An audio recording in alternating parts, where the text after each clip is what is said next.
Hi, everyone. It's Paul Ward, and welcome to another edition of Farm Talk. Today, we are so excited to have Elaine and Brett Baker with the Patriot Advantage. Welcome, guys. Thank you. Thank you for having us. And you guys are a virtual assistant company. Is that correct? You connect staff with people that need help throughout the nation. Am I getting that correct? That's pretty much it, yes. And what makes you stand out from other virtual assistant companies? Well, I would say our story is especially unique. We are husband and wife. I grew up in a military family, and Brett is military for about 13 years. And the whole reason why we got started was because our life was very hectic, exhausting, and we were both experiencing burnout. And at that time, I was working full-time as an educator, and I dipped my toe one summer in virtual assisting myself, and then I dove all in. So it really changed our lives, and we wanted to give that opportunity to our friends, to other military families who experience the same pain points that we experience, and it's pretty much universal for the average military family. So I would say that's a huge differentiator between us and other virtual assistant companies out there. We're extremely family focused, family oriented, and a very tight knit team. Great. And would you say that you focused on military families, Brett, because of your background too? I mean, you grew up in a military family, Mary Elaine, but then Brett, you also being in the military, that's kind of where you came together and said, hey, let's create this niche and provide opportunities for military spouses? Right. You build what you know, and everything that we built was based off the success that we had. We did it in a very small aspect. It was just her with her clients. And then we saw the opportunity to provide this positive impact that we had in our own lives. And as far as why military spouses, there's a lot of reasons why I love working with military spouses, but the biggest one is because that was us. That's that's who we are. And we saw such a great opportunity for them. And if you look at the unemployment rate and the challenges that military spouses face, it's sad, really. It really is disheartening to think that these people who are serving their country are kind of robbed of some of the basic things that everybody else gets to experience. And it shouldn't be that way. Military spouses shouldn't struggle to find employment that fits their lifestyle. Well, it's interesting that you mentioned that. Actually catches me a little bit off guard, because just for full disclosure, I mean, I'm one of your clients. Right. And I was floundering. I'll just use the word floundering for 4 years before I stumbled onto Patriot Advantage. And your staff are amazing. I mean, I have to say that. And it's just the quality of the people that I have working for me. And there are 3 people that work for me now part-time, all through Patriot Advantage. And I couldn't believe the quality of the people that work for me. It's a whole different world. So the fact that you say that there are people out there that need jobs that are military spouses, I would think that people would just be chomping at the bit to hire more of them, honestly. I mean, that's surprising to me. And you would think that, but I see it from the employer standpoint too. You have people coming in and you don't know how long you're going to keep them for, and they're constantly moving. So I understand why employers are hesitant. And even just getting that resume, and you may not know they're a military spouse, but if you looked at just the resume of an average military spouse, you see gaps in employment, you see a lot of bouncing around, and you may not have that backstory as to why. But normally that's a red flag for employers. This person's unstable for whatever reason, and they're already at a disadvantage, and that resume gets thrown out or put at the bottom of the stack. Yeah, that gap in occupation really is a big one for most people. And honestly, it shouldn't be. There's usually a pretty good explanation for it. And a lot of the times it's, hey, I had 2 babies at home, and why would I penalize somebody for doing what I think is the greatest thing you can do with your life, is raise young people to be good citizens. So yeah, that's part of kind of why we built this, right? We understand the challenges that they face. So when people come to us hesitant about bad experiences they've had with other companies, it's like, we've been in the trenches right there with you. We did it for 13 years. We know what it's like to have your husband deploying constantly. She does. I know what it's like to be deploying. Challenges, right? And that's just a perfect example. So I can look at someone and say, hey, it's okay you have a gap in your resume. Right. It's not a big deal. I understand why you have 6 jobs in 6 different states, not because you're running from the law. It's because your husband or your wife was moved around constantly. Right. So it's understanding and being in their shoes is what helps us to connect and create a culture that's been successful thus far. I dabbled with, I don't know if I mentioned this to you, but I dabbled with virtual assistants in the Philippines. And I know that's a big kind of a topic, and you can get cheap labor, but you get what you pay for, right? I mean, cheap is cheap. And I know there are some people that are having success with that, but there's something about hiring people, of course, that are here in the United States and know our culture.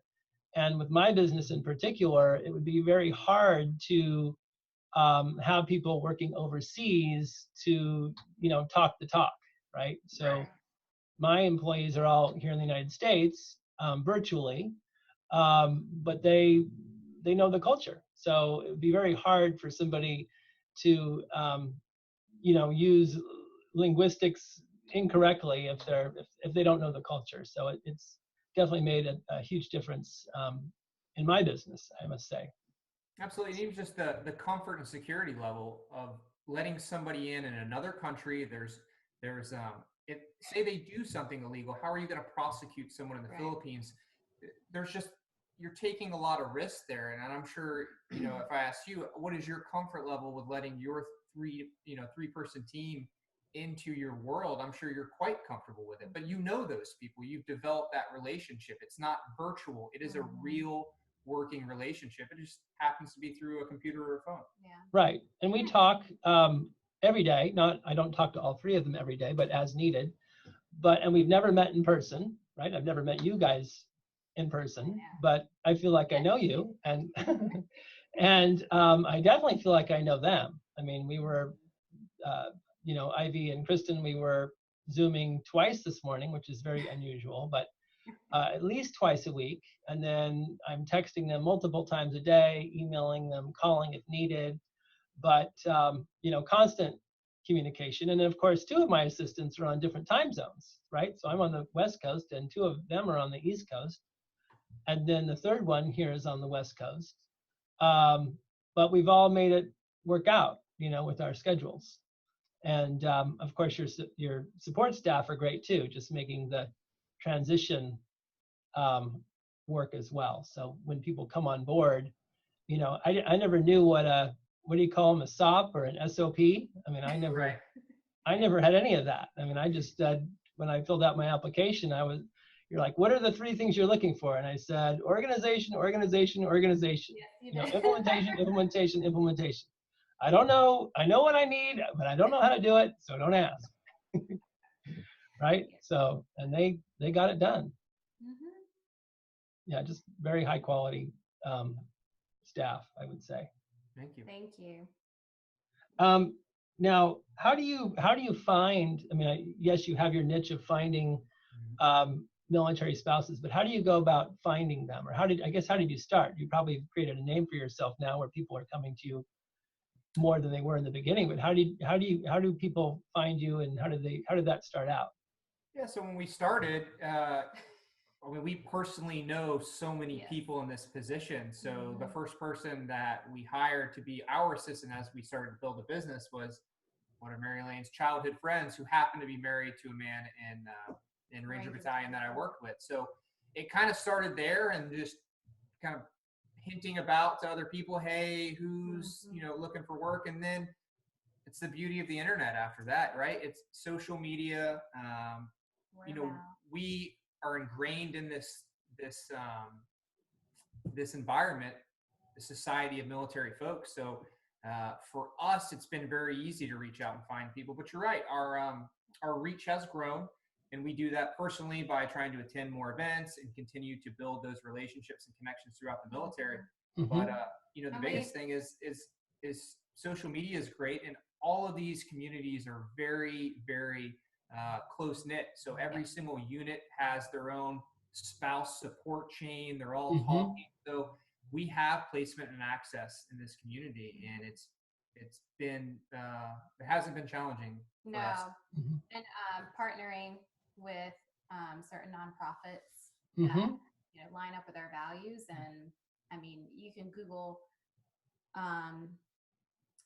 nonprofit military spouses that help military spouses or veterans find employment opportunities, and there's a bunch of them out there. So finding people who want to work as a virtual assistant has not been a struggle. Yeah, I really feel for them too. I hear their stories, and of course my world is pretty much different because my wife is a local teacher, so I see her every day, right? And I work locally in the town that I live in. But one of my assistants, her husband is in the FBI, and when there was that bombing, a month ago in Pensacola at the military base, well, he got the call and he had to go to Pensacola for 2 weeks, right? And then another one, her husband, he's gone for weeks, if not months at a time, and she's at home with a new baby, so it's not easy for them. I realize that. It's not, and I think that's something from the beginning we were very intentional about making sure that we weren't just another company that even just matches an assistant with a client and says good luck. We are really there to take care of them and know what's going on in their lives. So we want to know, and we do know, when husbands leave and when they return, when babies are born, when someone's pregnant, when there's a crisis in the family. We're very connected with each other and intentional, making sure those relationships are strong. And what you're talking about, that's what makes military spouses such great workers. So there's a resiliency that can't be learned or taught anywhere else. Like you said, right. If I tell people about, just the day-to-day details of deployment or the training cycles, and you can tell they're overwhelmed. They're like, oh, I can't believe y'all experienced that. Well, that's our normal, right? Right. It's amazing what the body can become accustomed to. So you have these spouses that are used to just being left to their own devices, no support whatsoever, sometimes in the middle of the night. And they have to learn to pick up all the pieces and keep driving the ball down the field. And all of a sudden they become the person that's doing everything for their families. And that resiliency, that problem solving, that independence, you just don't get that anywhere else. It doesn't exist until you've lived through these experiences and you've come out on the other side. And if you ask me, what's one characteristic that you would like to see in all the people who work for you? It's resiliency. There's no question about it, because they have the ability to make mistakes or hit hardships and immediately bounce back and continue moving on. And a lot of people just don't have that. And that is a rare. I think that's one of the things that I noticed early on was just their dedication too, right? One of the mistakes that I made early on was I hired an assistant, and she wasn't virtual, she was here in the office, and I was absolutely amazed by all the people that she worked for. And I was like, wow, you worked for him, and you worked for her, and you worked for them. You're hired, right? I couldn't believe how lucky I was. And then about 4 months go by, and I'm like, there's something missing here. Again, I had never hired anybody. And there's something missing here. I don't know what it was. I don't know what it is, but stuff just isn't getting done. And, I look back, and a lot of it was my fault. But I went back and I looked at her resume and said, oh, here's the pattern. She worked for each of these people for 6 months. And then they just kind of they didn't fire her, but they just let her go. Right. So 2 more months go by, and I just said, well, I don't really have any more work for you.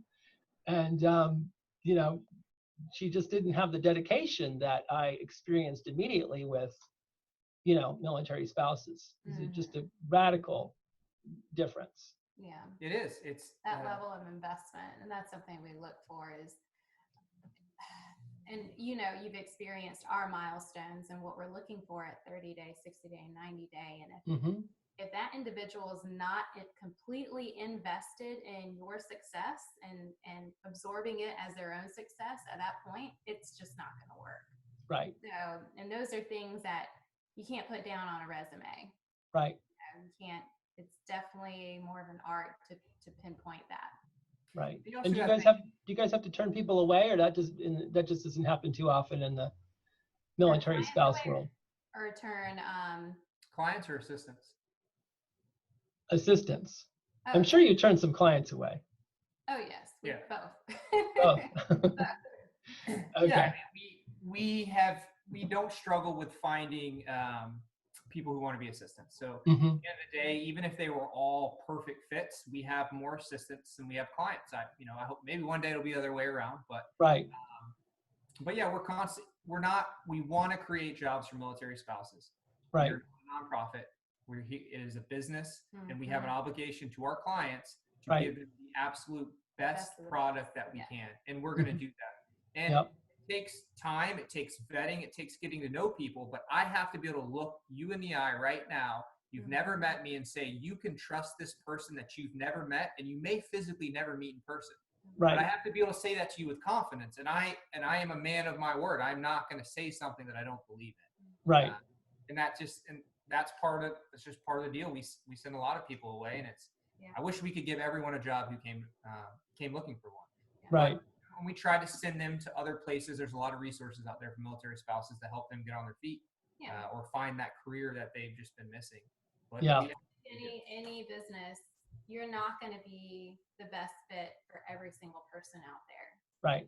And that's a two-way street. So. Yep. It's interesting. We have, I don't know if it's a California thing, but we've got a homeless crisis here with just people living on the street, more so in LA than up here in Ventura, but living on the freeway and under overpasses and in city parks. And I think LA alone has like 60,000 homeless people. And we just kind of stumbled into it. But my assistants were very excited when I said we were going to team up with a nonprofit called Many Mansions. And they provide housing to veterans families. And they've got, I think, 50 facilities throughout Southern California. I think about 50 facilities throughout Southern California. And one of them is for dedicated to veterans families here locally. So their ears just kind of perked up when I said we were going to team up with a housing organization that helps veteran families. And a lot of these, the veterans are suffering from PTSD or whatever they've got going on. So fallen on hard times to where they were homeless, and now they have, a home again. So it's kind of a neat connection that my assistants, who are scattered throughout the United States, get to work and help support, homeless people who are homeless and veterans here, locally. So it's kind of a neat connection. I had never thought about that before. No, I think it's fantastic. And we have great assistants. We also look for people to do business with just like you. Yeah. Now, we want to know that our team, the people we care about, are going to be working for clients that are morally upstanding, that have good values, and that see greater purpose in what they're doing other than just running their business. So and actually care. And that just makes it more fulfilling for them and all of us, because I think what you're doing is fantastic. A lot of people talk about doing good, but few people really want to throw their hat in the ring. So thank you. Where do you see the company going in the future? Up.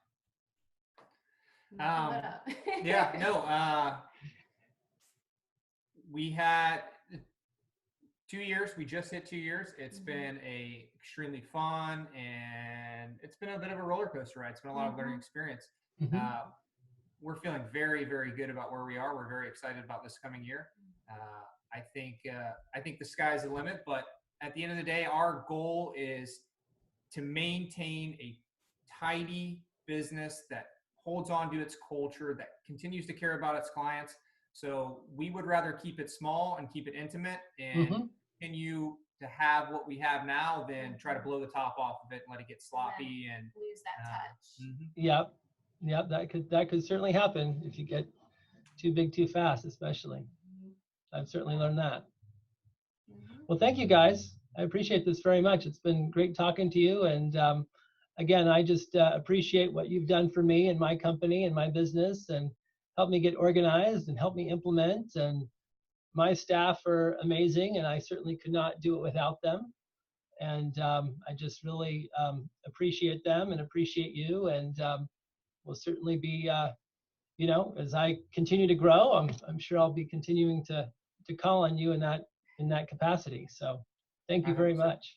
And thank you so much for trusting us and for being a good friend. Oh, thank you. Absolutely. Thank you. All right, we'll talk to you soon. All right, see you.